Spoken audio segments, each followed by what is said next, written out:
พี่จอยถ่ายเปิดด้วยสวยโอเค ขอบคุณเลยค่ะ พี่ขอกล้องนี้ต่อนะ1 2 3โอเค มือไม่พอเลยนะคะ จับมือได้ไหม คุณจะไม่พอเลยค่ะ เฮ้ยจับ อะไรอะอะไรอะ จับ ใช่เรื่องอะไรอะ สามีเดียวฝากคู่ใหม่นะ จริงส ห ด นึ่งสอ ชื่ ง น สามสวัสดีครับ สวัสดีครับ สวัสดีครับสวัสดีฮะ ชื่อซีรีส์ว่า รักครูเท่าโลกเลย เลิฟยูทีเชิร์ครับ มันเป็นเรื่องเกี่ยวกับอะไรก่อน จะไม่ สั่งนี่ไหมสั่งมานี้ไหมสั่ง อ่ะจริงเหรอ เกี่ยวกับอะไร เกี่ยวอะไรที่เกี่ยวกับคุณครูครับ ใช่ครับ เกี่ยวกับโรงเรียนเป็นโรงเรียนสอนเด็กประถมนะครับ ผมก็คืออ่ะ ต้าระบบเป็นอะไรลูก รับบทเป็น สิเอาเป็นเรื่องย่อก่อน ให้ต้าระบบ อันนั้นอย่างนี้ไหมใครรับบทเป็นอะไรบ้างก่อนแล้วกันโอเคครับผม สวัสดีครับผมเพิร์ดครับรับบทเป็นครูภูเมฆ ครูโปเมกสอนวิชาอะไรครับ สอนยังไม่รู้เลย วิชาคณิต คณิตนะ ใช่ เป็น สอนคณิต เมื่อกี้ เป็นคาแรคเตอร์เป็นแบบไหนเป็นคุณครูต้องแบบ จริงก็เป็นคุณครูที่จริงไม่ได้ไม่ชอบเด็กมากเท่าไหร่นะ จริงๆใจดีเลย ใจดีแต่ลึกๆก็เป็นเหมือนเนื้อแท้เขาเป็นแบบคนดีอะไรนะ เออ แต่ไม่ชอบเด็กอะมันไม่ เฮ้ยเดี๋ยว ครับ เรื่องเดียวกันปะเนี่ย ไม่เนื้อแท้เป็นคนดีแล้วเนื้อเรื่องเป็นยังไง อะไรนะ เนื้อแท้เป็นคนดีแล้วเนื้อเรื่อง เนื้อเรื่องยังไงสิ เนื้อแท้เป็นคนดีเนื้อเรื่องอาจจะยัง อาจจะยัง อาจจะ ครั เป็ บ นธงแดงซ่อนเขียว เขียว ซ่ ซ่ อ อน น แด แด ง งเขียวซ่อนแดง ปากร้ายใจดีอย่างเงี้ย ใช่แต่จริงแบบคือเป็นคนแบบไม่ได้ชอบเด็กมากแต่ที่ ใช่ ตามมาทำงานเป็นครูเนี่ยเพราะว่าตามแฟนมาครับใช่ติดแฟน เป็นแฟน แล้วผมพี่ต้า ครับของสุดอะไรนะ แฟนเขาใช่ครับผมก็ในเรื่องหรอกในเรื่องไงเป็นแฟนเขา ไม่ได้บอกเรื่องจริง ใช่ครับเน้นให้ในครูโซล่าครับครูโซล่าเนี่ยเป็นครูสอนภาษาอังกฤษครับเขาก็จะมีความขั้วตรงข้ามกับครูผมเมฆ ผมเมฆ ก็คือเป็นคนรักเด็กเป็น เด็ก เป็นคนที่อยากเป็นครูตั้งแต่แรกอะไรอย่าง ตั้ เงี้ย งแต่แรก ใช่ จะทวน พูดย้ำด้วย ใครรับบทเป็นซันอ่ะ ใครรับบทเป็นซัน ใช่ คือต้าเขาเล่นเป็นสอง อ่า คาแร ใช่ คเต ใช่ อร์ใช่ครับ เป็นกลับมา7 ขวบ ใช่ครับก็คือมีครูโซล่ากับมีน้องซัน ครับ น้องซันนี่ก็จะเป็นคาแรคเตอร์เด็ก7 ขวบ 7 ขวบ ก็จะมีความเลิศขึ้นมา มีความเป็นเด็กมากขึ้นสดใสมากขึ้นอะไรอย่างเงี้ยครับ แล้วก็เป็นครูกับเป็นเด็กกันไหนง่ายกว่า โหยากทั้งคู่เลยครับยากทั้งคู่เรื่องนี้ไม่มีอะไรง่ายเลยฮะ ใช่ครับ ไม่งั้นแนะนำแบบเป็นคุณครูให้พี่ฟังหน่อย ครับ ในคาแรคเตอร์คุณครูต้องทำยังไง ต้องทำลุคยังไงหรือต้องทำเสียงยังไง เป็นครูใจดีนี่เราอ่ะ ใช่ครับก็จะมีความแบบ ลอง ยังไง ลองแอคสวัส แอ ดี ค ครับ แอคติ้งให้ดูครูเป็นครู นักเรียนทั้งหมดต้องเข้ากระโหลกเลย ลอง เร็วที อย่าเขินอย่าเขินอย่าเขิน เฮ้ยนี่ขนาดใน เรียนนัก เรื่อง เรียน ไม่เคยพูดเลย นักเรียนห้องเรา เดินคุณครูดู คุณครูก็มาทำท่าเหมือนรักเด็กด้วยคุณครู เดี๋ยวผมเด็กคนที่ถามเยอะนะเดี๋ยวตีนะอะไร อะไร เป็นคุณครู ครับ 1 2 3เป็นครู เอานักเรียนทำความเคารพนะครับ นี่คาแรคเตอร์ในเรื่อง ใช่ครับ อันนั้นเป็นซันเด็ก7 ขวบ ก็มีความเด็กขึ้นเลยฮะใช่ ยังไง แล้วถ้าคุณครูพูดว่าทำความเคารพเราจะตอบคุณครูกลับไปว่าอะไร เด็กพวกโอเอ ไม่ใช่ 7 ขวบ7 ขวบ พูดได้แล้วอ๋อโอเค ก็จะมีความซนมากขึ้นนะครับ ใช่ มีความแก่นๆมากขึ้น แต่น้ำเสียงมันก็ต้องเปลี่ยนไปปะหรือแบบ ใช่ครับ พี่อยากรู้ว่าตอนเป็นซัน เสียงยังไงให้โทนไหน เป็นไงวะพี่ อ้าว ต่าง คื ไหม อผมมารู้สึกว่าต่างนะถ้าผมเป็นคนแบบคนที่เล่นกับเขาอะไรเนี่ยรู้สึกว่าไม่เหมือนกัน2คาแรคเตอร์ไม่คล้ายกันเลย อีกอันหนึงเขาก็จะดูเป็นเด็กจริงๆอะไรเนี่ยซึ่งมันก็ไม่เหมือนกับตอนที่ต้าเล่นเป็นตอนโซล่าที่เป็นตอนโตคนโตอะไรใช่ก็จะมีความเป็นเด็กความเอาแต่ใจน้ำเสียงก็เปลี่ยนเลยเนี่ย ฉันว่าแววตาด้วยนะ แววตา บางที ใช่ อันนี้คือตอนซันเล่นเป็นซันเล่นเป็นต้าหรือว่าต้าเล่นเป็นซัน ผมจริงก็ทั้งคู่เลยเขาน่ารักในใจผมเสมอ ซันนี่มีจะเสริมตรงนี้ไหมมีจะเสริมไหมเพราะอยู่ในกองเราก็คือแบบฉันไม่ทำอะไรพี่ ต้องเสริมอะไรอีกคะพี่ก็เห็นกันอยู่แล้ว พี่อยากได้แอนตี้เวลาที่พูดประโยคอะไรแบบ ครับ แบบคนได้ยินประโยคเนี้ย ซันนี่กับเคว่ายังไงกับประโยคอย่างนี้ เห็นจนชินแล้วนะ พี่อยากได้รีแอคว่าแบบนี้ตอนได้ยินอ่ะหนูจะ ไม่เคบจามี่ก็จะมองหน้าแล้ว ท็อปไม่มีแบบจับมืออะไรกันไหม จิ้มนิ้วอะไรอย่างเงี้ย จริงเหรอได้เหรอ คู่จิ้นใหม่ เอาเป็นอะไรในเรื่อง หนูรับบทเป็นครูสดชื่นค่ะ แล้วตอนเด็กอ่ะรับบทเป็นอะไร ไม่มี ไม่มีครับ ก็หนูก็เป็นครูอยู่ในโรงเรียนเดียวกันนี่แหละค่ะแต่ว่าวันหนึ่งก็ได้รับบทบาทหนึ่งคือการเป็นผอรักษาการแทนค่ะใช่ก็จะมีอะไรอย่างนั้นมีตำแหน่งมีอะไรเข้ามา รักษาการผอหรือผอรักษาการ สักการ รักษาการ รักษาการผอค่ะ ผอรักษาการเป็นผอเลยที่ต้องเป็นรักษาการต้องเป็นรักษาการตำแหน่งผอ ใช่ค่ะ อ๋อใช่ ความหมายมันเปลี่ยนได้เลยเนี่ย ใช่ สับสนนะ นั่นแหละค่ะหนูก็ครั้งแรกไม่เคยทำอะไรอย่างนี้เหมือนกัน ก็อาจจะต้องมีบทบาทที่รับหน้าที่อะไรที่มันมากขึ้นอะไรอย่างเงี้ยค่ะรับผิดชอบในโรงเรียนแล้วก็ช่วยพวกนี้ คาแรคเตอร์เราเป็นแบบไหนขำๆไม่ฮาหรือว่าเศร้าซึมดราม่า โอ้จริงๆก็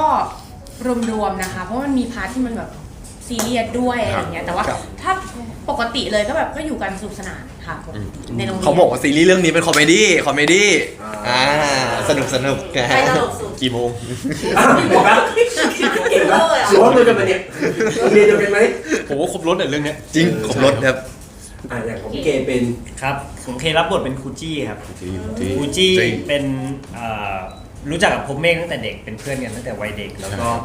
ได้มาเป็นครูเหมือนกัน แต่เป็นครูพละ ใช่ครับ คำสาปแย่ๆ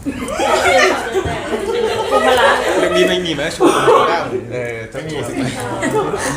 เป็นครูพละที่แทบไม่ได้วิ่งเลยนะ วิ่งทีก็หอบ ว่าเป็นครูพละฮะ เอ้ยหนอ เคยวิ่งเป็นพูดได้ไหมล่ะเป็นซีนที่ต้องวิ่งกับไอ้พบเมฆใช่ไหมในเรื่องเราจะเรียกเขาไอ้พบเมฆปุ๊บมันวิ่งไวกว่าครูพละอีกอะไอ้เนี่ย แล้วคุณมารับเป็นไง ไม่สักพักบอกว่าวิ่งเอาเต็มที่เลยไอ้เพิร์ดวิ่งสับไปแล้วแบบไม่รอกูเลย โคตรเหนื่อย คนเล่นครูเลย ผมเป็นครูคณิตศาสตร์พี่ เนี่ยถ้าบวกเลขอะไรได้หมดเลยตอนนั้น ที่จริงๆพอได้รับบทเป็นครูมันต้องมีพื้นฐาน ครับ วิชาที่ตัวเองต้องสอนในเรื่องไหม โอ้โหไม่ถึงว่า นี่แต่ละคนแบบ โห โอ้ เนี่ย ยังไง วิชาที่ชอบเลย ไม่ถึงว่าสอนนะเราเป็นครูคณิตเราต้องสอนไหมในเรื่องหรือว่า ในเรื่องมีสอนไหมแบบ มีสอนมีเรื่องไหม ครับมี เออ มีอยู่ ก็บอกเลข มีสอนบวกใช่ไหม สอนบวกสอนลบแต่ผมมาชอบสอนคูณ โอ้ ชอบดิไม่ได้สอน ชอบไม่ต้องสอนบ้างสิเอาไป เขามีอะไรต้องเรียนรู้ทำไมเราต้องสอนเขา อะไรนะครับ เขามีอะไรต้องเรียนรู้ถ้าเพิร์ดชมาที่ไปด้วย โอ้โห ทำไมต้องสอนเขาทำไมต้องเรียนรู้ มีอะไรต้องเรียนรู้ ตั้งแต่แรก เพราะผมชอบคูณ ยังไงได้ นี่คือไม่ต้องบวกไม่ต้องลบนะ ไม่ได้ ก็ไม่ได้ คูณอย่างเดียว ข้อคูณเลย นี่ว่า EP สุดท้ายแล้วเนี่ย มีบ้างไหม นี่ว่า EP สุดท้ายแล้ว ได้จะขนาดไหน ไม่น่าจะส่งไปเรียนกับเพิร์ดได้ แล้วของต้าต้อง ครับ อย่าเลยค่ะ ของผมใช่ไหมฮะก็ในเรื่องก็มีสอนด้วย สอนภาษาอังกฤษ เด่นเลยแหละ สอนภาษาอังกฤษครับผม มีประ ก็ โยชน์ ก็ในเรื่องเขาจะมีความ energy เวลาสอนก็จะโวยวายแบบเน้นบวกเวกโวยวายซะส่วนใหญ่ใช่ครับ ใช่ สอนภาษาอังกฤษก็ แต่เวลาสอนไม่ค่อยคล่องเท่าไหร่ใช่ ทำไมอ่ะ เพราะอะไรครับ ก็รู้จักแต่ตัว U อย่างเดียวครับ หนึ่ง เราอยากให้ตัดสายไปรอบ EP เลย อ๋อต้องผมชี้อ๋อรู้จักแต่ตัว U อย่างเดียว ยูนมอยู่ไหน เอายู ต้องมาอยู่นี่ เอายูนี้เท่านั้น ไม่ใช่รอบ EP เลยนะเหมือนจะจบกันแล้วนะเพราะว่าแล้วงงมากส่วนได้สอน ครับ ได้สอนภาษาอังกฤษในเรื่อง ได้สอนครับได้สอน แล้วเซมี่เรา สอนวิชาอะไร พอได้สอนไหมหรือว่าแค่รักษาการอย่างเดียว หนูก็เคยถามพี่โดมนะว่าหนูเป็นครูวิชาอะไรคะ แล้ววิชาอะไรครับ เพราะว่าไม่อยากเป็นวิชาอะไรก็เป็นเลย แล้ว เพ แต่ ราะว่าหนูไม่มีพูดถึงพาร์ทนั้นค่ะเพราะว่ามาถึงก็เหมือนได้เป็นรักษาการผอ เป็นอิสระอย่างนี้เหรอ อิสระค่ะ แล้วก็เดินวันๆก็เดินป้วนเปี้ยนในโรงเรียนคอยตรวจตราอะไรอย่างเงี้ย อาชีพนี้น่าสนใจ แต่ถ้าอยากสอน น่าไปทำด้วย อยากสอนวิชาอะไร โอ้โหยากเลย หนูชอบที่แบบให้เด็กๆได้ทำกิจกรรมไม่อยากเน้นวิชาการมาก ไปเป็นครูพละ คุณครูบาอยู่นี่ไม่ได้ นอนเลยนอนเลยนอน นอน ครูพละนอกจากวิ่งกับคมเมฆแล้ว มีสอนเด็กครับ เออ ก็อะไรที่เกี่ยวกับใช้ร่างกาย แล้วเราตรงนี้เรามีสกิลไหนมั่งน้อยแค่ไหนต้องมีเค ยังไงนะครับ สกิลในการสอนพละเด็ก โอ้ชุดบาสตั้งนานยังไม่ลงเลยนะ ที่มีความภาคภูมิใจอยากเล่า ใช่ เบรกเล่นนั่งเล่นบาสกันชูดไม่ลงเลย แล้วลงรูปหนึ่งปุ๊บบอกว่าเดี๋ยวปีหน้าเจอกันสตาร์ลิง โอ้ไม่ต้องนี่บอกอยู่ว่าครูพละยังไง จริงๆพอมาเล่นเรื่องนี้มันต้องมีสกิลการรักเด็กมาเพราะว่ามันต้องเล่นกับมันต้องเล่นกับเด็กไงแต่ละคน ใช่เพราะว่าในเรื่องเนี้ยเล่นกับเด็กเยอะมาก มันยังต้องปรับตัวยังไงแต่ละคน จริงต้องมีสมาธิมากครับ เพราะว่าอย่างที่บอกไปการทำงานอย่างเนี้ยคือแค่ออกกองเดียวก็ตายห่าแล้วนะไม่ใช่ มันมีหลายอย่างในกองที่ต้องจ แต่มันเด็กจริง ำอะไรอย่างเงี้ยทั้ง ใช่ บททั้ง อะไรแบบนี้ครับ แต่พอแบบยิ่ง เด็กๆ เราต้องอยู่กับเด็กอ่ะมันกลายเป็นว่าปกติเราทำงานกับผู้ใหญ่อย่างเดียวมันก็จะมีเหตุผลหรือว่าการคุยอะไรกันก็ง่าย แต่เด็กเราก็ต้องใจเย็นมากขึ้น เพราะ ใช่ เขาก็เรียกว่าสมาธิเขาก็ยังเป็นเด็กอยู่อะไรเนี่ย คือตัดส่วนเหตุและผลทิ้งไปได้เลยอะ ก็ กับเด็กใช่ครับ ไหนๆก็ทำอะไรไม่ได้ก็เข้าร่วมกันซะเลย ใช่ก็กลายเป็นเด็กไปด้วยซะเลย เด็กเขารักสองคนนี้มาก เพราะว่าวัยเด็กเนี่ยเขาเล่นกับไอ้แซนต้าใช่ป่ะ หลังๆเนี่ยเด็กเขาอินถึงบทบาทมาก จริ เด็ก ง ๆทุกคนเรียกว่าไม่มีใครเรียกพี่เลยนะ เรียกไอ้ต้า ไอ้ต้า เจอเด็กผมได้ไอ้ตา เจอกันไอ้ต้า เพราะว่าเขาเป็นเพื่อนกัน เป็นเพื่อนกันในเรื่อง ทำไมอ่ะมันเพราะอะไรเพราะว่า ในเรื่องผมเป็นเพื่อนกับเขาไง เป็นเด็กกับ เป็นเพื่อนใช่ ติดมาจาก ใช่เขาติดคือเด็กเนี่ยเขาจะไม่สามารถแยกได้ว่า อันนี้คือในบทนะ อันนี้ชีวิตจริงนะ อะไรอย่างงี้เขาก็จะรวมไปเลยมาก็เรียกคู่เลยเลย อะไรอย่างงั้นครูพรหมเมฆครู จะเรียก จี้ ใช่ใช่ใช่ ครูสดชื่น แต่เรียก ไอ้ต้า หนูเพิ่งมาประมาณคิวสุดท้ายเขาเพิ่งรู้ว่าหนูชื่อแซมมี่อะ โอ้ อ้าว จริง พี่ชื่อแซมมี่เหรอคะอะไรอย่างเงี้ยเขาเรียกหนูจากครูสดชื่น สดชื่น แล้วทำไมเขาเรียกไอ้ตาไหมไม่เรียกไอ้เรื่อง ก็ในเรื่องเขาเป็นเพื่อน เขาเป็นเพื่อนกันแค่คนเดียว เพื่อนชื่อเพื่อนเรื่องชื่อ สั่นใช่ครับ เรื่องชื่อไอ้ตา เหมือนเขารู้ชื่อจริงผมด้วยอะไรอย่างเงี้ย อ๋อ ใช่ก็รู้จักแบบเพิร์ดเซนต้าอะไรอย่างเงี้ย แล้วเรียกเปิดว่า พี่เพิร์ดอะพี่เพิร์ด เพิร์ด หน้าผมดุผมเป็น เอาหน้าดูแต่เด็กรักสุดนี่ ก็ ไม่คือในบทเขาจะครูเป็นครูที่แบบดุเด็กไง ดุเด็ก เขาจะมีความดุเด็กให้เด็กกลัว เอาลูกอมเคว้งใส่หัวเด็กเลยเนี่ยในเรื่องนะ แต่พวกหลังที่ออกมาคือ ครับ เพราะว่าเคบอกว่าเวลาเคเข้าไปหาเด็กบอกว่าพี่จะกอดแล้วเด็กบอกว่าอะไรนะไม่เอาอยากให้พี่เพิร์ดกอด ไม่เวลาไปชม ใช่เขาบอกว่าแบบอยากให้พี่เพิร์ดชมมากกว่า อันนั้นคือลูกเซนต้า เออ คือผมมันก็มีทริคคือผมมันไม่ค่อยชมเนี่ย คือ แบบถ้าไม่ร้องไห้ถ้าร้องไห้ไม่ชมนะอะไรเนี่ยแต่คนอื่นคือเขาก็จะทีเด็กว่าแบบเฮ้ยเขาจะช สม ม มติว่าผ่านเทคนิคปุ๊บเด็กๆเก่งมาก อะไรแบบนั้น แต่เขาจะไม่ชมปุ๊บทุกคนก็จะแบบ อยากได้ ชม ผมก็ไม่ชมไงก็แบบว่าต้องเล่นให้ดีนะห้ามร้องไห้ก่อนนะอะไร มาใส่ดุมาใส่จริงจัง อะไรแบบนั้นแต่น้องมันก็น่ารักขึ้นเลยนะ ใช่ครับ ผมมันมีลูกสาวด้วยนะคนหนึ่ง โอ้ยให้ตัวจี อันนี้ผมชอบมากน้องชื่ออะไร น้องชื่อจีด้า กี กีด้า ในเรื่องชื่อใครขาว ทำไมถึง ไม่ในเรื่องหมายถึงว่า น้องตัวจริงชื่อกีด้าในบทอีกชื่อ ในบทชื่ออะไรนะ ทิงเกอร์เบลไม่ใช่ ไม่ใช่ เอลซ่า เอลซ่า ไม่ใช่ ไม่ใช่ ไม่ใช่ อ๋อรู้แล้วใช่ น้องเสียใจแล้วนะตอนนี้ ไม่ใช่ออโรราเอลซ่าแหละ เอลซ่าใช่ แล้วทำไมเพิร์ดถึงรู้สึกว่าชอบน้องคนนี้ ผมมันรู้สึกว่า energy มันแบบแนวเหมือนพวกพี่สาวผมแบบตอนเด็กๆเลยนะ เออ เราเคยแบบเห็นลูกพี่ลูกน้องเราแบบไอ้เนี่ยตัวจี๊ดถ้าลูกเรามีนะนี่เลยลูก ไม่แล้วเขา ต้องอย่างนี้แหละ กล้าแสดงออกมาก ใช่ อืม ทั้งแก๊งเลยเนาะ เดี๋ยวดูในเรื่องดูอีก และต้าก็มีลูกชาย มีลูกรักเขาเลย สุดที่รักเขา โอ้โห ในเรื่องชื่อ เนี่ยในเรื่องชื่อ คิง คิง หรือคิง ชื่อคิงคือคนเนี้ยที่สุดอะผมให้เลยอะ ทำไมอ่ะไม่ถูกมัน แจ็ค ถูกเส้นเราตรงไหน เขาเป็นแบบตัวจี๊ดนะเป็นตัว จี๊ด ซน หัวโจก อารมณ์ว่าถ้าในเรื่องแฟนฉันก็คือแจ็คแฟนฉัน แจ็คแฟนฉันเลยนะ ใช่ ใช่ครับ ตัวจี๊ดของแบบห้องเรียนอะไรอย่างเงี้ย อะไรอย่างเงี้ย อันนี้คือชีวิตก็อยู่ในโรงเรียนค่อนข้างเยอะ ครับมีแต่โรงเรียน ส่วนใหญ่ไม่ใช่ มันเป็นยังไงบ้างพอเห็นมันกลับไปบรรยากาศเดิมๆที่ผ่านมานานแล้ว โอ้โหนี่ภาษาดีใจนะจบมาแล้ว จริง เหมือนโดนลากกลับเข้าไป แต่ก็คิดถึงวัน ครับ คิดถึงตอนแบบกลับไปเรียน ตอน สมัย เรียน สมัยเรียนอะไรอย่างเงี้ยครับ เนอะ ตอนประถมชีวิตเป็นยังไงกันพี่เคตอนประถม พอเราเล่นเราเห็นว่าเราเป็นเหมือนเด็กที่เราอยู่ข้างหน้าไหมหรือว่ายิ่งกว่า ตอนป นั้ ระ น ถมพี่เคเป็นเด็กแบบไหนอะ ยิ่งกว่า เรียนเก่ง อุ้ย ไม่ธรรมดา ขออนุญ ดูเพื่อนเลี้ยงอาเคเทคใหม่เราเป็นยังไงจ้าเด็กตอนเด็ก คือเป็นเด็กทำกิจกรรมแต่เรียนดี อุ้ยนี่ไง กิจกรรมเด่น แอดไปแล้ว ไปแข่ง เป็นหนุ่มค เป็น นตัวแทน เป็นตัวแทนด้วย เป็นตัวแทนอะไรคะ ไม่ไปแข่งบ้าง เป็นโรงเรียนอะไรอย่างเงี้ยนะ แข่งวิ่งปะแข่ง ก็บอกเลย จำได้ไหมคะตอนประถมจำได้ไหมคะ หนูหนู หนูไม่ได้ เหมือนกันค่ะ ตอนเด็กๆตั้งใจเรียนมากก็ไปแข่งเหมือนกัน แต่ว่าพอเริ่มโตมาหน่อยนึงอ่ะหนูเริ่มรู้สึกว่าหนูชอบกิจกรรมมากกว่าว่าหนูก็เน้นกิจกรรมเป็นหลักเลยก็รู้แล้วว่าตัวเองชอบอะไรก็เลยแบบ ถามจริงที่พูดมานี่จะขิงเคใช่ไหม อยากรู้สึกอย่างนั้นบ้างเวลาพูดอย่างนี้ว่ารู้สึกไง ตอนนั้นแข่งอะไรคะ หมายถึงว่า ตอนประถม ที่เราจะกิจกรรมที่บอก เอา ว่า กบปะที่บอก มีโดดยางหมากเก็บ โอ้ย ก็แบบ รุ่นเก่า คันนี้หายไปเขาไม่เล่นกันแล้วเหรอวะเดี๋ยวนะนั่นแหละค่ะแบบว่าแข่งอะไรนะนิทานแสดงนิทานอะไรแล้วก็คณิตศาสตร์อะไรอย่างเงี้ย แต่ถ้าเคไปแข่งอะไรบ้างคะที่นอกโรงเรียนอ่ะที่เป็นตัวแทนโรงเรียนอ่ะอาทิ เลขครับ มีหนุ่มคนเก่งเลขพี่ตาล่ะ ที่เราโดดยางค่ะ พี่ตา ตอนชีวิตเด็ก ประถม ชีวิตเด็ก อะไรโอลิมปิกอะไรนะที่ไปแข่งที่บอก ไอคณิตโอลิมปิกพี่ โอ้ คณิตโอลิมปิก ทำไมพวกคุณทำชอบอะไรชอบเลยเนี่ย แต่ก็ได้เหรียญทองแดงเลย เล่นทองแดงเหรอ เดี๋ยวงงแล้วจริงไม่จริง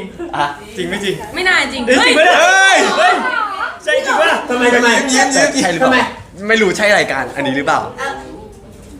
ทำไมดูจากหน้าแล้วไม่ดู ไม่ตอนแรกก็นึกว่าแบบปั่นกันมาเรื่อยๆใช่ไหมจนแบบเข้ามุกนึกว่าเล่นมุก แข่งจริง จริงปะเนี่ย แข่งจริงได้เลย เฮ้ยมันไล่ระดับมาแล้วนะ มาแล้วออกมาแล้ว การอายุประมาณเท่าไหร่คะ ไม่มีอะไรเลย ตอนนั้นผมป .6 ครับป .6 ใช่ป .6 นี่ถ้าไม่เป็นดารานี่เป็นตัวแทนไปลาซ่าแล้วก็ ไปแล้วพี่ผมไปทำงานอยู่นู่นแล้ว ตอนนี้คือซัมมี่กำลังร้อยกับยางอยู่ ไม่ตอนต้าไปแข่งตอนต้าไปแข่งตอนป .6 อ่ะใช่ป่ะเข้ามหาลัยยังนะ โอ้ย อะไรแล้วปี มาแล้วปี 3 แล้วนี่ เลยไปไกลแล้ว แล้วเป็นไงตามันทำไมถึงไม่ได้ไปหรือว่าจะไปแข่งขัน ก็ชอบครับชอบคณิตตอนเด็กใช่ครับ แล้วตอนนี้มันยังมีสกิลเหลือไหม ก็คืนครูไปหมดแล้ว พอได้เด็กคนแดงปุ๊บก็คือโอเค ยังจำได้อยู่บ้าง บา บาง ง ล อย่าง คุณหายก็จะเร็วเลย ใช่โดยเฉ แต่ พาะ ว่า ค ช รู อบเลยนะ เดี๋ยวมันไม่เล่น เดี๋ยวไปเลย ครับพี่เบิร์ดไป แล้วไปแข่งอะไรนะที่บอก แข่งเลยนะไอ อะไรนะ ไออะไร บอกไป ระดับโลก วี เล ร ย กรร นะ มประถมเขาไม่ธรรมดา หรืออนุญาตให้โทรหาที่บ้านก่อนว่ามีอะไรบ้างถ้วยที่ตั้งอยู่ที่บ้านถ้วยเกียรติบัตรอะไรมีมั้ย ประจำครับ ประจำคือ ห้องเย็นประจำ ห้องเย็นเขาลิ่งเหรอประถมชีวิตเรา เรี เป็ ย น น ไง ที่ คะ เรียนมั้ง ประถมยังไม่ค่อยเท่าไหร่แต่ก็เป็นเด็กเรียกว่ามีเลนของตัวเองเลยเนี่ย เป็น มีอะไร ทาง นะ เดินของตัวเอง เลนของตัวเอง เรียนที่ว่าเป็นยังไง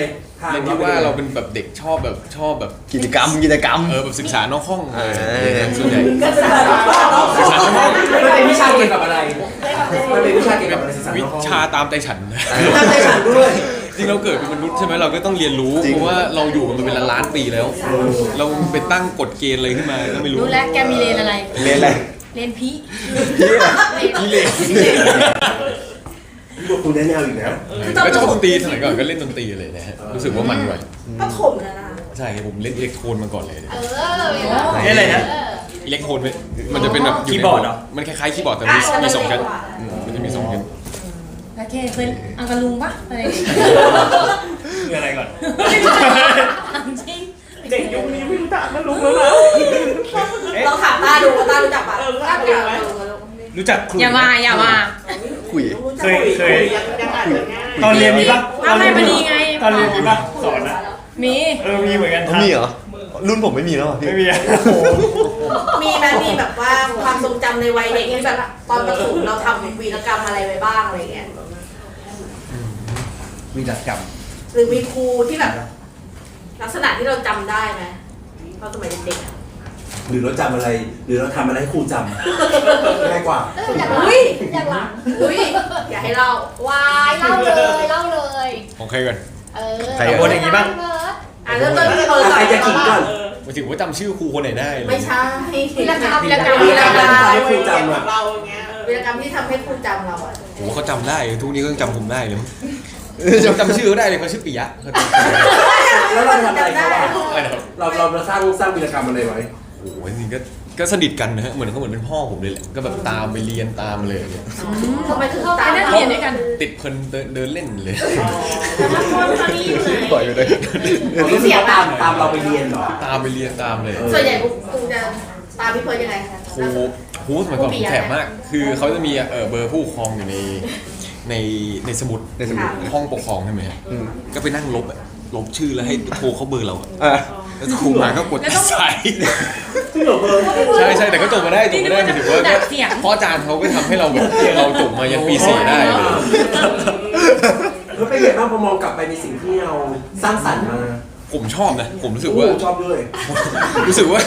มันก็เป็นเวอร์ชันหนึ่งของเราเพราะเราก็เรียนจบมาได้เลยนะทั้งมหาลัยทั้งอะไรก็ มันทำให้โตมาเป็นพี่เพิร์ดใช่ไหมล่ะ ก็ใช่ก็เป็นตัวเราแบบเรารักตัวเราในเรียนของเรา จริง เรียนอะไรนะ เรียนของเรา เรียน ไม่ พี่ มีใครพี่เรียน พี่ครูทั้งโรงเรียนรู้จักเขาหมดเลยนะ จริงไม่เคยกลับไปเลยตอนนี้ เราไม่มีการพิสูจน์ยาวหรอไม่มีการไปแนะนำรุ่นน้องหรอก ลับไปหัวมีเย็นหลังว่าไง จริงๆดีเป็นโรงเรียนที่ดีเซนนอกับมสวก็ดีจริงๆก็เพราะอาจารย์ก็น่ารักมากๆเขาก็ผลักดันให้เราจบทั้งมหาลัยทั้งมัธยมได้ จริงๆอาจารย์มีติดต่อให้เรากลับไปแนะนำน้องๆไหมว่า มีครับพี่ แล้วเรา บอกว่าอาจารย์แนะแนวเถอะ ปล่อยให้เป็นหน้าที่เขา อยากให้พี่เพิร์ดเป็นแนวเลย อย่าเลย อยากให้ผมแนะนำ แล้วอย่างตอนที่เฟิร์สแสดงเนี่ยมันมีแวมภาพอาจารย์ตอนที่แบบสอนเราตอนเด็กกลับมาบ้างไหมแบบตอนที่เราแสดงอะไรเงี้ย มีนะผมก็เข้าใจเด็กนะว่าแบบก็แบบมีภาพกลับมาผมมาเข้าใจเด็กเลยว่าแบบเอ้ยเขาเป็นตัวของตัวเขาเองเลยนะเขาก็มนุษย์คนนึงอะไรเนี่ยเขาก็อยากจะนอนอยากจะนั่งอะไรก็ทางของเขาเลยถ้าผมเป็นอาจารย์ผมแบบไม่น่าจะเหมือนพวกเมฆอ่ะเอาเลยลูกเก่งมาก เชียร์อัพเอาเต็มที่ เต็มที่เลย พี่บอกตอนที่น้องแสดงแล้วน้องมีแบบวีรกรรมคือมองภาพตัวเองออกเลยว่าน้องจะมาโตเป็นพี่เพิร์ด โอ้โห แต่ผมรู้สึกว่าเด็กยุคนี้มากกว่าผมอีกนะหมายถึงว่าความเป็นตัวเองของเขาเลย ใช่ ความอิสระเขาแบบเขาไม่ค่อยสนโลกเลยเนี่ย ใช่ เขาไม่สนแบบ เขาเป็น เขามีเลนของเขา ตัวเอง แต่ละคนเลยนะมีคาแรคเตอร์ชัด ใช่ ไม่งั้นอยากให้พี่เพิร์ดฝากถึงน้องๆสิทธิ์น้องๆที่โรงเรียนในฐานะศิษย์เก่าว่าให้เอาแบบพี่เพิร์ดต้องเอาแบบไหน เว้ยทนอก็เว้ยเฮ้ย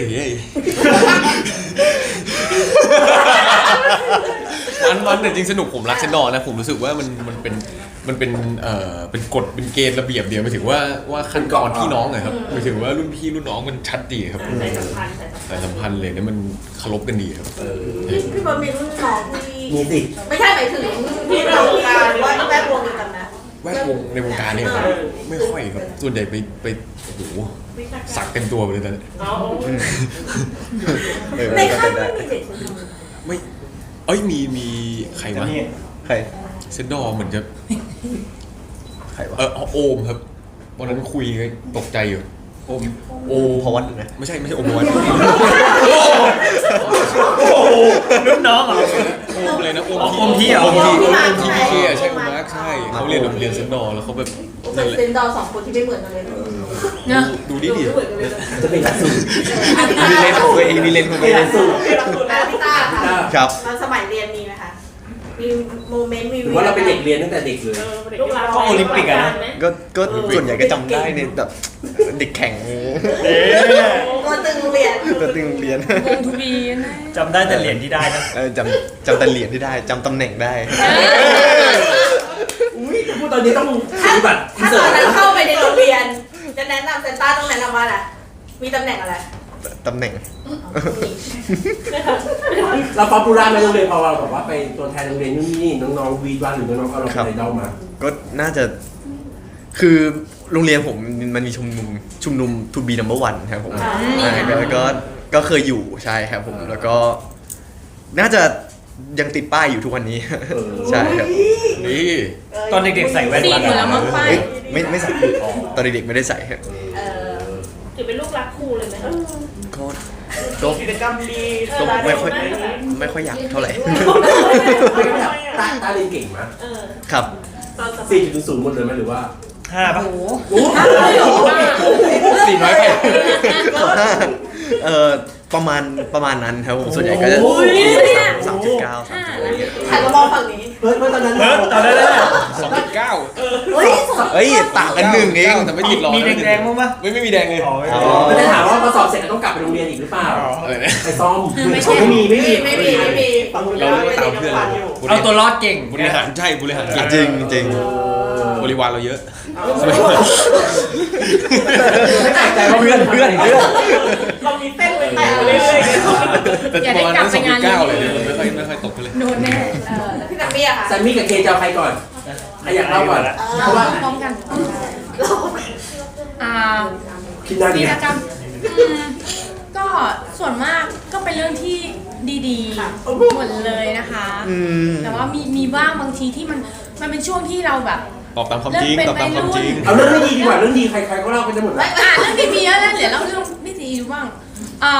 เคยมีไหมแต่ละคนเคยแบบเคยได้ยินครูพูดว่าอะไรวะจะคุยอะไรกันนักกันหนาถ้าอยากจะคุยออกไปคุยข้างนอก ใช่ไหมจะชอบอย่างนี้แล้วหนูก็ลุกเลยเพราะกำลังจะเดินแล้วเขาก็บอกแจมมี่จะไปไหนอะไรเงี้ยก็หนูก็ไปข้างนอกไง เพราะครูบอกว่าก ลับมานี่มานั่งหนูก็งงว่ายังไงกันแน่ ใช่ไหม ก็หนูทำตามคำสั่งครู ใช่เพราะว่าบางทีเราอาจจะแบบเราอาจจะยังไม่มีสมาธินะตอนนั้นแล้วไปตั้งสงบสติทั้งเราและครูแล้วแยกให้ก่อน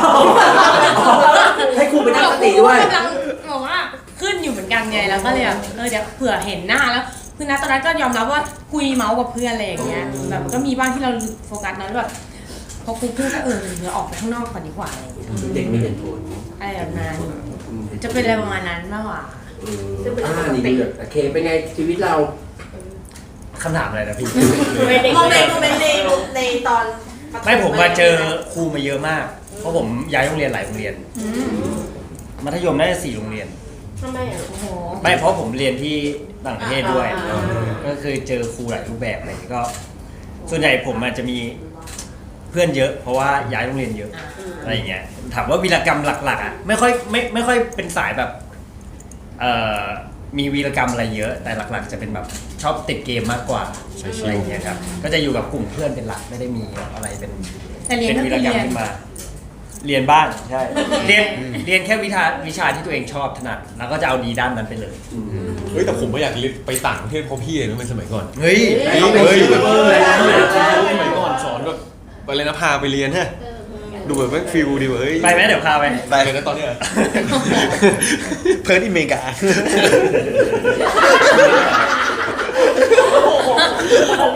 เฮ้ยผมว่าเล่น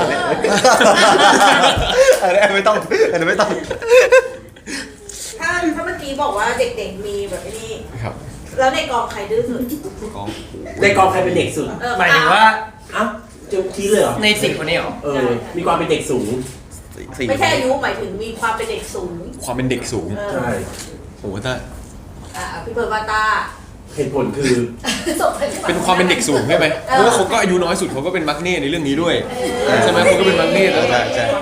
เอ๊สับเป็นไงวัยรุ่นนั่นแหละ มันไม่วัยรุ่นก็พอถาม ไม่แต่เขาแบบมีความเป็นเด็กเขามีความเป็นแบบก็คุณก็เป็นน้องน้อยนะหมายถึงว่าพอแบบอะไรแบบเนี้ยแล้วคุณแบบเล่นเป็นยิ่ง บทไงมันบทด้วย เล่น ไง เป็นซันด้วยแล้วคุณก็อยู่คุณก็น่ารักเป็นน้องที่น่ารักของพี่ๆทุกคนใช่ไหมล่ะ ได้ นิสัยอะไรในตัวต้าที่เพิ่นรู้สึกว่าเป็นนิสัยเด็กน้อยเหลือเกิน แสบมันผมว่าไปด้วยกันดีเลย อ้าว ก็แสบแต่เขาจะ โกงกันเลยค่ะเนี่ย เขาจะ ไอ้สองคนนี้มันชอบเล่นอะไรที่แบบเหมือนเด็กอะนะ เนี่ย วันนั้นน่ะเป็นซีนที่แบบกินข้าวอะไรอย่างเงี้ยมันหยิบข้าวมาแล้วเล่นไปบี้ใส่กันอยู่นั่นแหละ อันนี้เรื่องหรือนอกเรื่อง นอกเรื่องแต่แค่ในซีนมันมีข้าวอยู่มันก็หยิบข้าวมาปุ๊บ ผมนั่งอยู่ แล้วก็หยิบข้าวมาแล้วก็บี้เหมือนเป็นแบบเละๆเอาไปป้ายอย่างเงี้ย ผมนั่งกินอยู่ ผมก็นั่งแบบปกติไม่ใช่ปกติ มันก็สู้กันไป สรุปใครโดน แป๊บนึงให้พี่เทก่อน อ๋อโอเค ให้ตัวอย่าง โอเค เห็นไหม จะเลย2 คน หรือว่าไอ้เนี่ยตัวดีก็คือมีปากกาไม่ได้มีปากกาเห็นปากกาแล้วมันแบบเงี้ยหยุดหยิบปากกามาต้องจิ้มหน่อยต้องจิ้มในเคก็โดนไม่ใช่แค่ต้าโดน ซึ่งนี่คือในบท ไม่เกี่ยวเลย ต้องหมดด้วย ระหว่างแบบรอถ่ายเงี้ยเห็นปากกาไม่ได้ก็จะหยิบปุ๊บ หยิบมาจิ้มจิ้มจิ้ม แค่ พี่เพื่อนเป็นอะไรมัน จำ อยู่ พี่ นี่หรือว่า ทำไม มัน อ่ะทำไมถึงบอล มันอะไรพฤติกรรมเหรอ มันน่าเบื่อมันนั่งพูดทั้งวันพูดประโยคเดิมๆทั้งวัน มีอะไรบ้าง นี่เป็นไร หาเล่นมันก็หาเล่นนะพี่ พวกนี้ก็ชอบคีบอะไรมาแบบจะป้อนหนูอะไรอย่างเงี้ยเออ ไม่แล้วด้วยความที่ทั้งกองอ่ะมันมีอยู่แค่4 คนไง มี พี่ 4 คน ก็เจอ เนี่ยก็นั่งกันอยู่แค่เนี้ยพี่ อ่า ทั้งเรื่องอ่ะ มันก็ไม่รู้จะทำอะไร แล้วบางทีมันอ่อมพี่คือแบบ ใช่ โอ้โหแบบตายแล้วแม่งอยู่เป็น10 ชั่วโมงแล้วอะ สักจิ้มหนึ่งนะ อะไรให้มันตลกสักหน่อยเลยแล้วผมนั่งกินข้าวแล้วต้าก็เอาข้าวมาป้ายผมมาพี่น้ำติดกับคนอะ ไม่ใช่เลยไม่ใช่เลยพี่ผมนั่งกินข้าวอยู่อะอะไรนะไม่ใช่เลยพี่ผมกินหมูผมปกติอยู่ดีๆถ่ายกำลังถ่ายอยู่เนี่ยกับ3 คนเนี่ยพี่หมูมันเดินเข้ามามันหยิบข้าวขยำแล้วป้ายไม่ใช่คุณแล้วมันป้ายผมอย่างเดียวไม่พอมันป้ายพี่เคด้วยพี่ไม่ใช่มันไป ไม่ใช่ ไม่เห็นเป็นข้าวเห มัน นี ที่ ยว ว่าคือเขาเนาะ อะไรนะ มันคือ มันที่ว่าคือเขาเนาะ อ่ามันคือเขา ไม่ใช่ อ้าวไม่ใช่ครับ ดีป้ายขนนิดนึงคุณเริ่ม คุณอะไรเริ่ม แล้วมันก็ต้องติดมือเพิร์ทที่ข้าวอ่ะ ก็เช็ดออกหมดแล้วอะค่ะ ก็เละเทะกันครับตอนนั้น เช็ดอยู่ที่แขนผมหมดแล้ว ซึ่งก็คืออยู่นอกซีนหมดเลย ไม่ได้ใช้ประกอบ ไม่ ไม่เกี่ยวเลยฮะ ทีมงานเขาว่ายังไงบ้างคุณโดมบิ๊กน้อง สนุก เขาว่าไง สนุก ครับ ทีมงานบอกว่า ก็มีความสุข เลย ในการทำงานเนอะ ใช่ ไม่แต่ว่าผู้กำกับวันที่อวยพรบนเวที ครับ มันมีคำหนึ่งที่ไม่สามารถเอาเรียนได้ อ๋อในตอนมันปิดกล้องใช่ไหมฮะ ท่าที่เดาอีนหอมแก้มเขาพูดว่าคำว่าอะไรนะ อ๋อ ทำไมเขาถึงให้คำนิยามเรา2 คนว่าผม ว่าเด็ก เอ่อ เอ่อ อาจจะเพราะสนิทเกิ จริง น สนิท อ๋อสนิทเกิน ใช่ แล้วเขาเป็นความสุขมากกับเรื่องนี้ อ๋อเขามีความสุขด้วย ใช่ มันวัดจำนวนไหน เดี๋ยว ได้ นะ ว่าเขา พี่ มีความ พี่ สุข เฟิร์สอยู่ในเหตุการณ์ที่ผู้กำกับผู้ประโยคนั้นปะ เขายืนเขาประกบข้างอ่ะ แล้วคือเราเห็นมวลความสุขเขาขนาดนั้นเลยเหรอ ใช่ ทำไมในกองเขามีความสุขยังไงเขาถึงให้นิยามว่าเด็ก มันสุกเกินจะล้นออกจากหู ไม่บอกว่าเกิดมากูไม่เคยเจอคนแบบนี้เลย ใช่ น่ารักแบบนี้ครับ น่ารัก ใช่แบบนี้ก็เลยให้คำขั้นสูงสุดเลยว่าเด็ก แต่มัน มัน จริงผมว่าทุ เรื่ ก อง คน นี้ แบบ มันจะสองคน ไม่เราเป็นสีสันนะเราเป็นสีสันเพราะทีมงานก็ไม่เครียดด้วยเลย ใช่ เพราะว่าบางทีมันแบบมันตึงมันแบบโอ้ มันเกินไปแล้ว มันแก่แล้ว ใช่ ไม่ได้ เราก็จัดไปเลยสัตว์ไปเลยครับ งั้นถามคน2 คนข้างหลัง มันจะเขาไหม เมื่อกี้บอกว่าเป็นคอมเมดี้ที่บอก เป็นไงมันไหม 2 คนข้างหลังอยู่กับเขาเนี่ย2 คนเนี่ยมันไหมเขาบอกมันสนุกมาก พวกมันเนี่ยก็มีอะไรก็มาลงที่นี่ได้ ไม่เป็นไร เดิน พี่ ที่เดินเลย ถาม2 คนว่า ตอนที่เราต้องรู้ว่ามาร่วมงานกับเพอร์เซนต้าเรามีการศึกษาข้อมูลมาก่อนนะว่าเขาภูมิหลัง2 คนเป็นยังไงไหมถึงบ้าง เราเคยร่วมงานอยู่ เอ แล้ว อ แต่ไม่ ใน ไม่คิดว่าการเวลาที่ผ่านไปทำให้พวกมันเด็กลง น่า เพราะว่า รั รู้จั ก กน้องๆมานานแล้วค่ะ แล้วก็อาจจะด้วยเรื่องเนี้ยก็ต้องทำตัวให้แบบปล่อยสมองโล่งๆนะเพราะว่าเราแบบ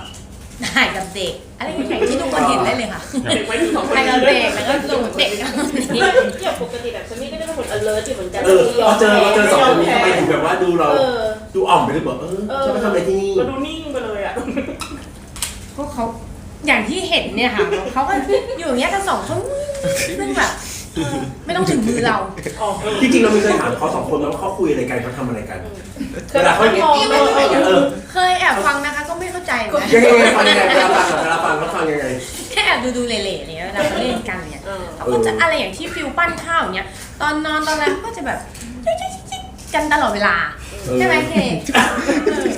เฮ้ยถามกันมีอะไรปะเนี่ย มันมีมวลนะเนี่ยอย่างเงี้ยมันมีมวล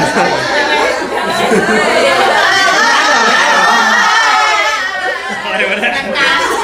มันจะพายให้ได้เลยใช่ไหมเรือมันจะออกให้ได้เลยใช่ไหม แค่พูดพวกแกก็เหนื่อยจะตายแล้วทีนี้ ซัมมี่เคแต่มีเค แต่มีเช่น ทำ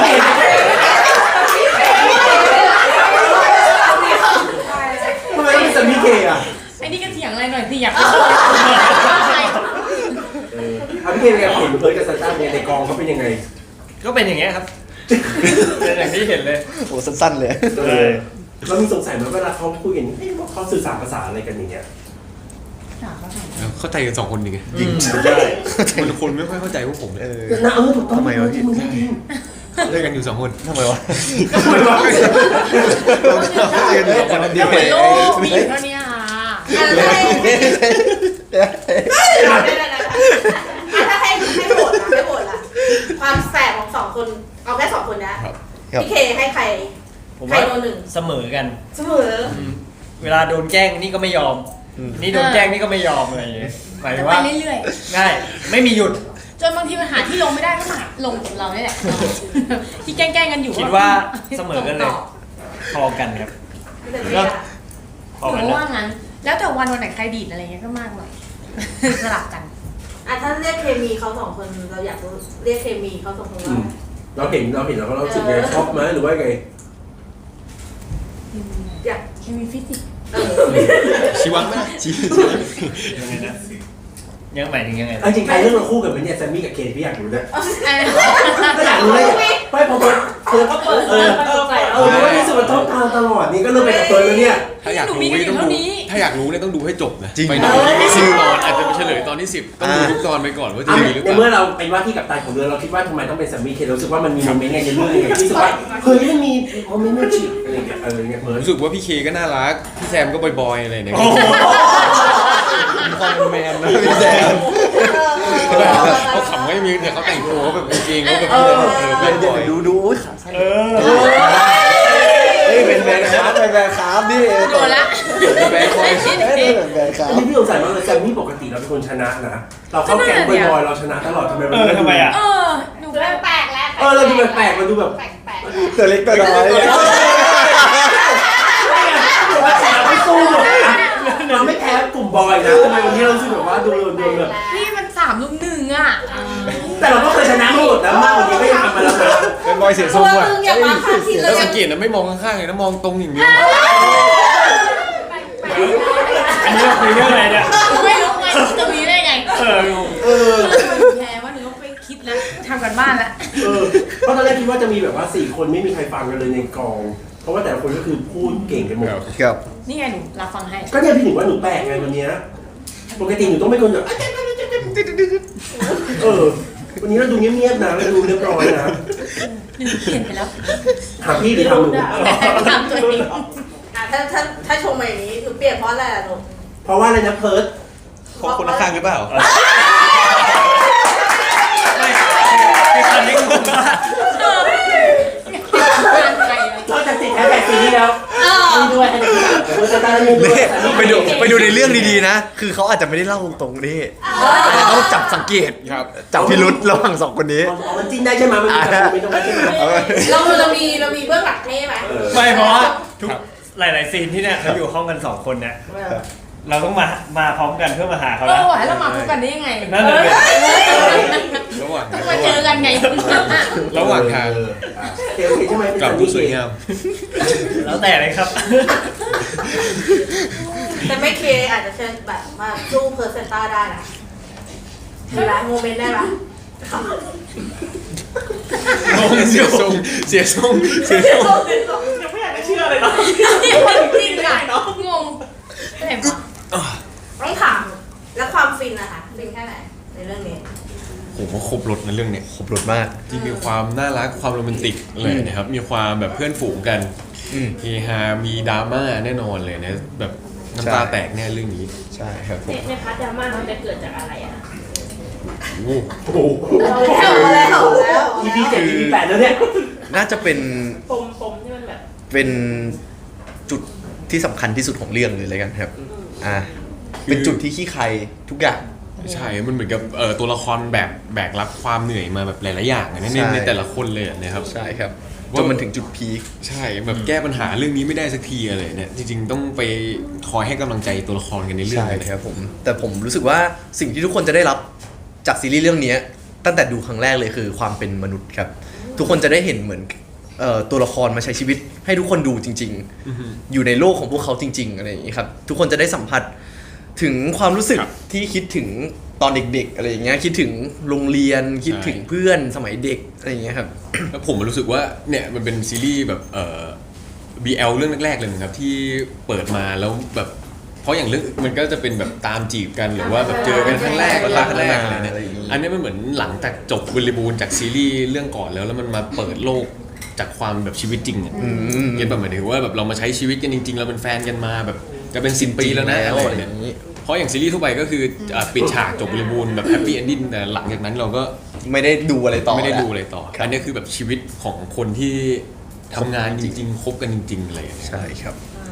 แสดงว่าต้องไปดูว่า คนด้วย ต้ามา7 ขวบได้ยังไงใช่ไหม ใช่ ใช่ครับ แสดงว่าคุณจะต้องดูแลเขาตอนเป็นครูแล้วก็มาดูแลตอนเป็น เป็นเด็กด้วย 7 ขวบด้วย ใช่ครับ แล้วพ คื วก อ หนูเนี่ยก็ต้องช่วยๆกันด้ ช่ ว วย ยๆกัน มีปัญหาเกิดขึ้นเยอะแยะ เลี้ยงยากไหมเลี้ยงยากไหม แสบ ถึงแล้ว ในเรื่องใช่ ต้า ไหม เนี่ยตอน7 ขวบเนี่ยเลี้ยงยากไหม เฮ้ยแสบมาก คือซันนี่เขาจะมีความเป็นเด็กที่มีความเป็นตัวเองสูงครับ ครับ ใครบอกให้ไปซ้ายเขาก็จะไปขวา อืม มีเลน มีเลนของตัวเอง ครับผมนั่นแหละฮะก็ดูแลยากไหมก็ต้องถาม3 คนนะฮะ โหในบทก็แสบอ่ะผมรู้สึกว่าแสบ อืม แล้วต้าทำออกมาได้ดีมากนะครับผมว่าหม่ำหมีต้าจะได้เพิ่มอีกมหาศาลถ้าเรื่องนี้ปล่อย จริง อ่ะโอเค ๆในพาร์ทที่คุณเป็นซันเนี่ย โอเคโอเคครับ เป็นแบบน้องซันอะไรอย่างเงี้ย อืม หนูลูก ทำไมเพิร์ดถึงโดนเป็นแกนนำเลย จริงๆเขาอะผมรู้สึกว่าเขาก็มีความเป็นของตัวเองครับแรกๆเราก็ไม่เข้าใจเลยเราเหมือนกับ เราก็เป็นผู้ใหญ่ขึ้นมาแล้วอะไรเนี่ยแต่พอเราอยู่กับเขาไปเรื่อยๆมันเหมือนมันความผูก ได้ พัน เรียน นะ รู้ด้วย ได้เรียนรู้ อืม แล้วเขาก็จริงๆมีความน่ารักมีความที่เขารักเราอยู่อะไรเนี่ยครับรักเราเหมือนเป็นลุงเลยเนี่ยในตัวที่เขาเป็นซัน ใน นะ ซีรีส์เนาะ ในซีรีส์ตอนที่เป็นซันครับ ประชากรลูก แต่ว่า ก็จะเพิ่มขึ้น แต่ว่ามันไม่ได้เหมือนเป็นเพิร์ดใช่ไหมที่สนิทกับต้าตอนเนี้ย ไม่เหมือนเลยพี่ คนละแบบ แต่ว่าต้องนิ่งต้องเข้มตลอดเวลา คาแรคเตอร์เรื่องเนี้ยไม่เหมือนพวกผมทั้ง ในชีวิตจริง จังหวะการ ใช่ พูดหรือว่าการใช้ชีวิตเลยไม่เหมือน ใช่ครับ การแต่งตัวก็ไม่เหมือน คือใช่โดยเฉพาะเลยแหละ จะสีเนาะสีสันในเรื่อง สีสัน เนาะ เยอะแยะไปหมดเลย แต่คนเขาจะชอบบอกว่าพี่เพิร์ดเป็นพระเอกธงแดง ครับ ในเรื่องนี้เป็นไหมหรือว่า ผมว่าเรื่อง ได้รอลุ้นดีกว่า ให้รอลุ้นดีกว่า ให้รอลุ้น เป็นมุมใหม่ๆมากๆครับ ใช่ เอาจริงๆอ่ะ ผมที่แสดงกับพี่เพิร์ดอ่ะ คือสนิทกันอยู่ด้วยกันหลายๆวันเนี่ย ก็รู้สึกว่าคาแรคเตอร์ผมเมฆเนี่ยเป็นอีกมุมหนึ่งที่ทุกคนจะไม่สามารถเห็นได้ในชีวิตประจำวัน จากเขาอะไรอย่างเงี้ยครับ หมายถึงเห็นในตัว จากพี่เพิร์ดอะไรอย่างเงี้ยครับ ซึ่งเป็นคาแรคเตอร์ที่น่าสนใจ น่าสนใจน่าดูใช่ครับ แล้วชอบไหมคะ หมายถึง หมายถึง คาแรคเตอร์ ชอบ โอ๊ย อันนั้นชอบอยู่แล้วครับพี่ ไม่เราเร็วไปเราชมเร็วไปเลย ถ้าเราไม่ชงเดี๋ยวเขาก็ชงกันเองก็ต้องชงก่อนชงก็แบบปกติหน้าที่นี้ต้องเป็นของแซมมี่ไงก็ถึงบอกวันนี้แซมมี่มีพิรุธที่มั่นใจแต่ว่าสิ่งที่เพิร์ดพูดมามันเรื่องจริงด้วยอยากให้ทางโซเชียลไปตามสืบมาด้วย ปฏิเสธเลยหน่อยดิวะ แมนโปรเว้ย แมนไม่หรอแมนไม่หรอ ใช่ค่ะแล้วแต่เพิร์ดเซนต้าแล้วถ้าไปดูโมเมนต์ตรงนั้นด้วยแซมมี่เคว่ามันจะพุ่งตอนไหน ตามองคู่นี้ไว้เลยอย่างงี้ จับ คือ ตา ปกติเราก็เป็นคนพูดสู้นะแต่วันนี้ไม่เคยดูแบบเนี่ยฟังเขาเหนื่อยแล้ว หรือมีคนดูแล เจอแค่กี่ครั้งไม่เคยเห็นเป็นแบบนี้ พี่เกดต้องเป็นคนมีเรื่องเล่า ไม่เราเป็น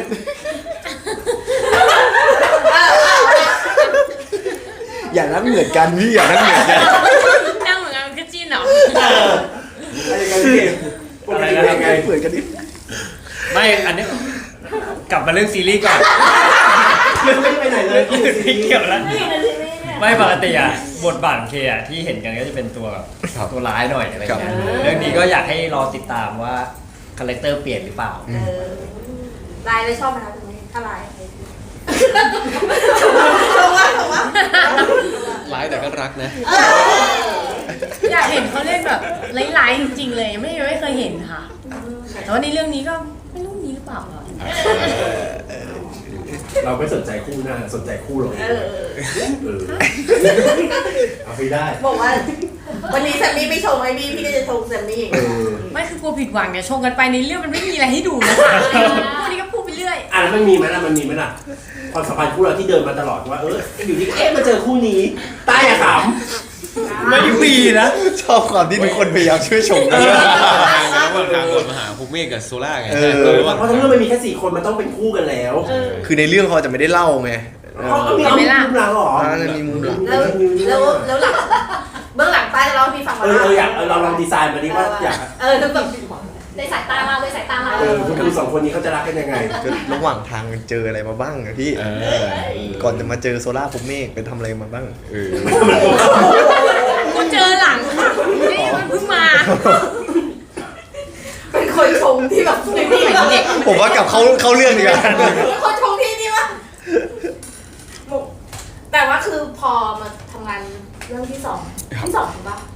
ถือว่าเป็นเรื่องแรกเลยที่เราเป็นออกมาเรียกว่าเป็นเต็มออกมาใช่ครับ ใช่ครับ เขาเปลี่ยนเลยไหมคะพี่เบิร์ด น่ารักเหมือนเดิมนะใช่รู้ว่ากี่ปีกันกี่ปีน่ารักอยู่ จริงเหมือนกันพี่ชัย ที่เนี่ยผมทำงานกับต้ากับสองคนนะครับกับพี่เคกับแซมมี่คือมีความสุขมากสนุกมากเลยแบบ ใช่ กับต้าคือเราเจอกันทุกที่นะ อืม แล้วยังมีความสุขอยู่ยังแบบยังสนุกยังมันอยู่เลยนี่ ใช่ ไม่เหมือนใครเลยครับ หมายถึง พี่ต้า เวลาอยู่ด้วยกัน จริงอ่ะ ไม่เหมือนใครก็ไม่อยากมีใครเหมือน จริงแบบสบายใจจริงในการทำงานการแบบอยู่ด้วยเลยนะฮะคุยได้ทุกเรื่องแล้วก็รู้สึกว่าความคิดไม่ว่าจะเป็นเรื่องคอนเสิร์ตเรื่องเพลงอะไรทุกอย่างมันไปทางเดียวกันหมดมันช่วยกันไปข้างหน้าเลย ใช่ครับ พี่ต้าค่ะ ครับ ครับ ก็รู้สึกเหมือนกันครับ คือเหมือนเรามีหนึ่งมาอยู่แล้ว เรามีอีกหนึ่งมาบวกเพิ่มอย่างเงี้ยครับ มันเหมือนเป็นความคิดที่ไปด้วยกันมันก็ สอง ไปด้วยกันไปได้ไกล ไปด้วยกันไปได้ไกลใช่ครับ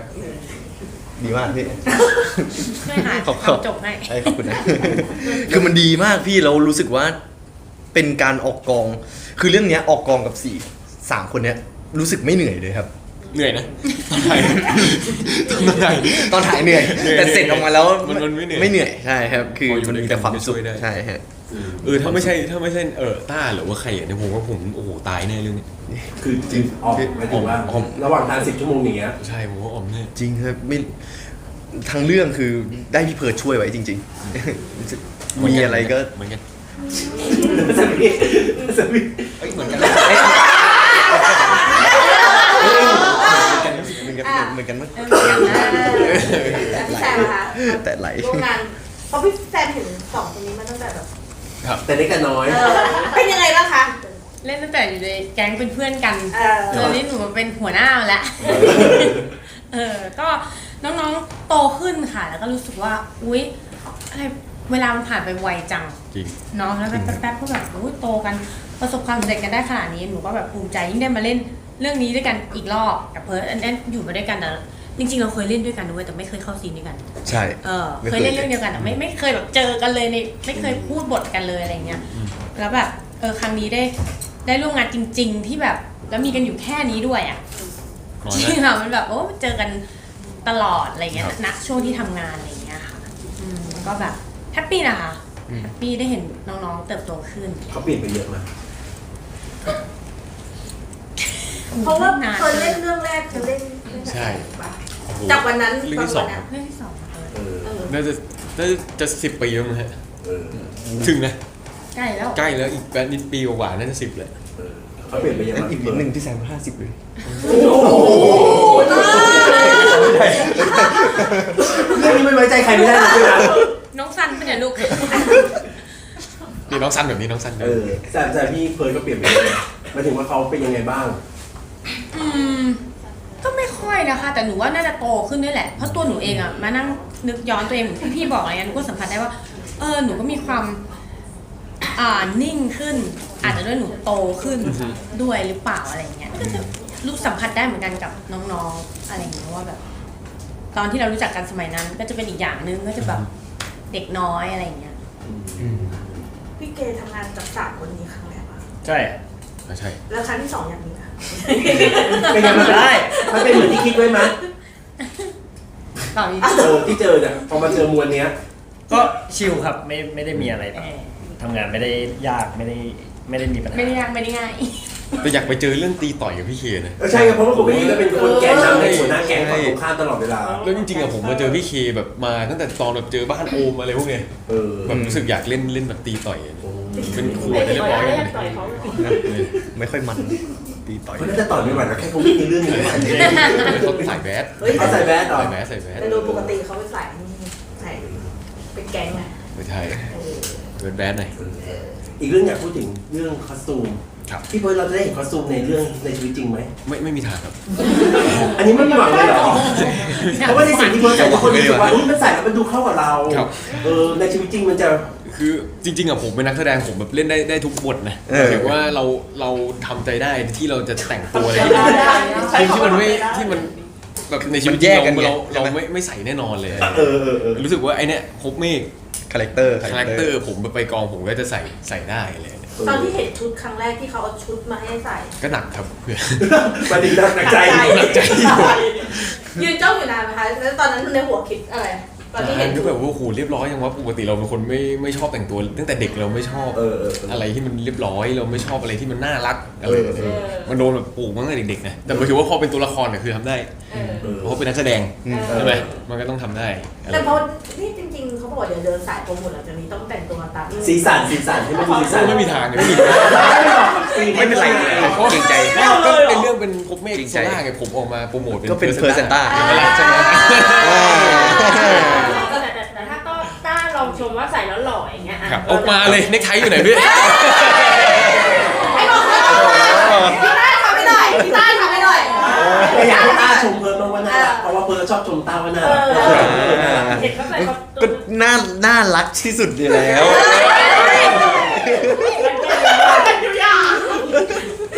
ไม่ติดใจหรอพี่เหมือนแบบติดใจ สีสัน เพราะอะไรรู้สึกว่าใส่ปุ๊บมันก็ดูแบบเข้ากับเพิร์ดดีดูแบบว่าน่ารักเป็นตัวนี้อะไรอ ขอย่าง ง กระ เงี้ย จกเราก็ดีเหมือนกันนะ คือจริงๆก็ดีนะผมรู้สึกว่าโชคดีที่ได้เล่น เพราะว่ามันก็อะไรใหม่ๆดีมันเป็นสิ่งที่ยอมรับได้เลยแต่ผมมีเรียกมีทางมีลูกของผมมันมีเลน ไม่เล่น มีที่ชอบอยู่แล้วดีกว่า มีเทสที่ชอบเทสแบบแน่ๆของผมเลยเนี่ยผมก็จะเปลี่ยนใจยากมาก คือหมายถึงสีไม่ได้เลยเหรอ ไม่ได้พี่ผม perfectionist มากถ้าเป็นตัวแบบตัวเพิร์ดเลยนะแบบอะไรที่มันดูไม่เข้าสูตรแบบตัดมาแปลกๆเลยเนี่ยทรงรักแร้รัดๆอะไรก็ไม่ได้เลย สีอะไรที่ แม้หน้าเราจะเข้ากับสีมันได้เข้าแบบทรงมันชุดมันได้แต่ว่าเราก็ ก็ถ้ามีลูกค้าคือทำได้หมด พูดกว้างไว้ก่อน แต่ถ้าแบบในชีวิตจริงเนี่ยเราแบบออกมาแบบไม่มีใครบังคับเราอะไรเนี่ยเราก็จะเป็นเราอะไรเนี่ย อะไร แต่ถ้า สีมงคลถ้าสีมงคล มีไหมมีเรื่อง สีดำปะ สีดำปะ สีดำคนสำหรับผมเลย จำขาว เคยเห็นไหมว่าเขาจะมีตารางสีมงคลเวลาออกจากบ้านว่าวันนี้ใส่อะไร เพราะมันมีวันที่ ดำทุกวัน เลย ดำทุกวัน ดำถือว่ามงคลสำหรับผม ใช่ แล้วถ้าเป็นแบบเขาให้ใส่หูแมวเหมือนที่ณนนท์โดนใส่ในคอนเสิร์ตได้ ผ ไหม มได้ผมไม่ติดนะผมไม่ค่อยต่อต้านนั่นเลยไอ้นั้นนนท์ชอบมาเติมเหมียวผมนะนี่ก็ชอบเนี่ยสมมติอ่ะเติมเหมียวไปเลย ก็พูดเป็นเรื่องอะไรก็พูดอยากอยู่กับพี่วินได้อยู่แล้วเป็นไงล่ะ เป็นไง จริง ล่ะ พี่เรื่องนี้ด้วย ก็เนี่ยเห็นได้พูดเรื่องแมวหูแมวเนี่ยจะพูดอีกแต่คนมาติดหูแมวอีกแล้วก็เรื่องพี่วินก็พูดอยากอยู่กับพี่วินแล้วเป็นไงอ่ะ โดนหลอกพี่โดนหลอก พอขอนอกเรื่องนิดนึงพอจะเป็นไอ้นี่ได้ไหมบอยแบนด์ที่เห็นในเลเซอร์ ทุกคนเป็นไงว่าพอ พี่ เห็น เซนต้าเห็นบอยแบนด์วงนั้นแล้วได้ไหมสู้แจสเปอร์ได้ไหม ก็เฮ้ยสู้ได้พี่สู้ได้ เซ็กซ์สูงๆเนาะ ชื่อวงอะไรนะพี่ชื่อวงอะไรนะ เขามีชื่อวงไหม วิงหรือวิง วิ่ง ไม่กล้าตั้งก็ชื่อวง ไม่เขาตัว เอาตัวย่อมา เอาชื่อหน้ามา เป็นวิ่งเหรอ ใช่ตั้งไม่ทันเพราะว่ามีแค่3 วันหมดอายุแล้ว จริงพี่ อาจจะต้องวิ่งหนีไป เดบิวต์3 วัน วิ่งไปไกล พอก่อนเลย3 วันเลย อันนี้ได้นะ ไม่ต้องถามเรื่องกระเสริมแป๊บนึงตอนที่หมุนมืออ่ะ3 วัน 3 องศาหรือว่ายังไง ไม่เหมือนกันเลยพี่ อัน ใช่ นี้ก็เป็นเรียกว่ารวมตัวคนถูกก็ไม่เท่ากันมันเรียกเป็นเหมือนศิลปะเป็นอาร์ต แต่ณนนท์กับพีทเมาให้ฟังว่า คุณเคร่งเครียดกับการซ้อมมาก เครียดสิพี่ ผมมีเวลาอยู่ 2-3 วันนะเพลงนั้นอ่ะ ๆเฮ้ยแต่ถือว่าทำออกมาได้ดีนะ ไม่หมุนมาเลยนะ จริงพี่มันดูเหมือนจะง่ายนะแต่แค่ขยับตัวแล้วก็ลำบากแล้วอะให้มันตรงกับเพื่อนเลยเนี่ย ไม่สอนเขาหน่อย ทำไมต้องท่องตลอดเวลา ต้องท่องพี่ออกมางั้นมันจะน่าเกลียดกว่าเดิมอีก ถ้ามันไม่พร้อมกันเนี่ยถ้าเกิดมันจำไม่ได้เลย แล้วเราไม่ถนัดเต้นไงผม แล้ว ไม่ นี่ จำ คือ ไม่ได้ จำกันได้เหรอ ทั้ง4 คนคือจำได้เหรอ วงใครวงมัน วงใครวงมันเพราะว่าเวลาซ้อมมันไม่เท่ากันเลย ซ้อมแยกใครซ้อม มาเจอกันก็แบบเอ๊ะอยู่ไหนนะ ซ้อมมาแต่ซ้อมมา แบบเองเป็นใครอะเองมาอยู่นี่ได้ยังไงอะไรแบบเนี้ย พอเราได้โชว์นี้เรามีเดินเข้าไปสะกิดไหล่พี่วินบอกพี่วินครับ ครับ ยังไงบ้างไหมว่าสมใจหรือว่า ผมมีนึกในใจอยู่แบบเฮียผมเลือกพี่มาเพราะผมอยากสบายนะพี่ มันมาแบบนี้ได้ยังไงวะ เรียบร้อย จริงเพราะผมเคยให้สัมภาษณ์ไปแล้ว ใช่ ใช่ ผมไม่อยากจะอยู่กับพี่วิน พี่วิน เพราะแกก็ดูแบบ อยากจะ แก ใช่ ใช่มีกระเช้ามีถือสุรีถือกล่องแหวนถืออะไรแบบเฮ้ยแบบหล่อๆโยโย่ เป็นไง เรียบร้อย ใส่สูทเต้นเลย ไวรัลนะคะตามที่คุณณนนท์บอก ใหม่ๆดีผมไม่ค่อยต่อต้านเท่าไหร่ เออ แต่ชอบไหมก็อีกเรื่องหนึง เพราะว่าคิดบอกว่าปีหน้าคอนเสิร์ตไลเซอร์ก็จะเอาวงนี้กลับมา ว้าว ก็ต้องฟังอะไรราคา เหรอครับ ใช่ไหม3 วัน โอ้โห มาน้อยๆอย่ามาบ่อยเขา ดีแล้ว หาย ดี ไป แล้ว เลยอะ ถ้าหนูติดหน้าต้องอย่างนี้ได้เสียงเมื่อกี้นิดนึง ดีแล้วพี่ดี คิว ดี เขา ค ยา รั ก บ กว่าแจมเปอร์นะ แต่แจ็ปเปอร์ก็มีงานนะต้องช่วยปี โอ้โหกำลั แต่ ง ห ส น้า วย สองรับงานอย่างเดียวเลยนะ โอ้โหปีเดียวกำลังสวย กำลังดี เรียกว่าประกาศคอนเลยนะคอนแกลด คอน คอนเป็นวงอะเหมือนวง แกรนแกรน จบแบบครบ จบการศึกษา ครบปีพอดี คอนแกลด ในเรื่องมีไหมมีต้องเต้นอะไรแบบเนี้ยเขาต้องสอนมีป่ะ มีนิดหน่อย มีนิดหนึ่งครับ นิดหนึ่ง ใช่ ฟังเลยดิ แล้วเบิร์ดเต้นไหม อุ้ยลืมแล้ว มีแต่ขยับมือนิดหนึ่งครับ ใช่เขาว่าขยับมือ อ๋อ ไม่ได้เรียกเต้นเลย เขาเต้นได้พี่เคจำได้ปะลองเต้นให้ดูหน่อย ไม่ได้อันนี้มันความลับในเรื่องเลย ใช่ อ๋อแข่คือถ้าเต้นตอนนี้สปอยแน่นอนนะเต้นไม่ได้เต้นไม่ได้ อันนี้หนุ่มพัทยาต้องมาแล้ว หนุ่มพัทยา เอ้ยเดี๋ยวหนุ่มพัทยาเกี่ยวอะไรพี่ มีเหรอมีเหรอในเรื่องมีหนุ่มพัทยาเหรอ ไม่มีไม่มีไม่มี เฮ้ยแต่เราก็ถอดเสื้อฉ่ำเลย ใช่เรื่องเนี้ย ไม่แน่เดี๋ยวให้ดูเลย อ่ะให้ฝากดีกว่าเพราะว่าเดี๋ยวจะดูตอนแรก 2 วันแล้วพี่แฟนจะขาดใจแล้วอยากดูแล้ว อีก2 วัน พิมพ์มา อ๋อจะมาดูแล้ว พิมพ์มาบอกว่าขาดใจแล้วอยากดูแล้ว ตื่นเต้น โอ้โหเพราะว่าดูตอนแรกยิ่งใหญ่อยู่นะคุณ ใช่ ครั้งแร ใช่ กที่ เรามีงานดูครั้งแรกพร้อมกันครั้งแรกด้วยนะครับผมที่พิรัตน์ฮอลล์นะครับ ใช่ครับชื่องานว่ารักครูเท่าโลกเลย Lesson 1นะครับผมก็ ใช่ จริงซีรีส์เรื่องนี้อย่างที่บอกไปอยากจะฝากทุกคนด้วยว่า ครับ สนุกแน่นอนอบอุ่นแน่นอนพวกผมเล่นยังรู้สึกว่าอบอุ่นจริงๆกับบทตัวละครนี้มีความน่ารักมีความแบบเป็นเพื่อนกัน ใช่ครับ แล้วถ้าทุกคนดูซีรีส์เรื่องเนี้ย ครับ ทุกคนจะได้อะไรกลับไปแน่ไม่มากก็น้อยแน่นอนครับผม จริงก็อยากจะให้แบบทุกคนมาคอยให้กำลังใจพวกเรานะว่าความรักครั้งเนี้ยจะผ่านไปได้ไหม อืม กับบทเรียนรักของพวกเราครั้งนี้ นี่จบได้ดี แต่จะได้ดูเพราะได้ดูตอนแรกพร้อมกัน ที่ ใช่ พิรัต ครับ ทองวันที่ 14 มีนาคมนี้ ใช่ครับผมไปถึง เรา วัน ต้อง นั้น รับชมได้ทางไหนบ้างคะ ครับ ครับ ติดตามชมก็ ก็ติดตามชมซีรีส์ ครับ ครับผมติดตามได้ที่ได้ทุกวันเสาร์นะครับผมเวลา ครับ 20:30ครับผม ช่องจิมเอ็ม25 อ่า ครับแล้วก็ย้อนหลังที่แอปวันดีที่เดียวตอน 3:30 ครับสามารถดูได้เริ่ม 14 มีนาคมนี้นะฝากซีรีส์เพอร์ต้าแบบแล้วก็ซัมมี่เคด้วยแบบซีรีส์ ซีรีส์ฟิลกู๊ดอบอุ่นคอมเมดี้ มุมใหม่ๆที่คุณยังไม่เห็นเลยเนี่ย ใช่ครับ ธงแดงจะเป็นธงเขียวหรือเปล่าจะเป็นหมาขี้อ้อนหรือเปล่าเรื่องนี้ ไม่ดุดันแล้วเหรอ พอพูดประโยคนี้มา อยากรู้ว่าถ้าพี่เพิร์ดเป็นหมาขี้อ้อนจะเป็นแบบไหนทำให้ดูหน่อยอยากเห็น มันก็ไม่ค่อยเป็นเท่าไหร่ไงปกติมันก็จะเป็นยังไงอะไรแบบนี้แหละมันทำไม่เป็นเลยสิมันจะแบบ เหรอ มันก็แบบ เล่อะ แซมมี่เรียก ถ้าเป็นหมา เรียกกันบ้าน ถ้าเปรียบ เปรียบอ่ะพี่ ถ้าพี่เพิร์ดต้องเป็น ในเรื่องหรือตัวจริงครับ ตัวจริงอะ ตัวจริงปะ แก้ว ผมว่าล็อกไปเลยหยอกโกลเด้นครับโกลเด้น ในเรื่อง ไทย Golden น่ารัก แล้วในเรื่องอะก็โกลเด้นเหมือน ในเรื่องก็โกลเด้นครับ เรื่องจมูก ก็ได้ต้องการทางไหม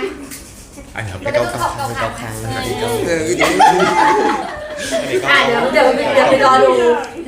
ดูว่ามันมีหมากโกลเด้นไหมคะ ได้เลยครับยังไงก็ฝากด้วยนะครับขอบคุณนะครับฝากด้วยนะครับ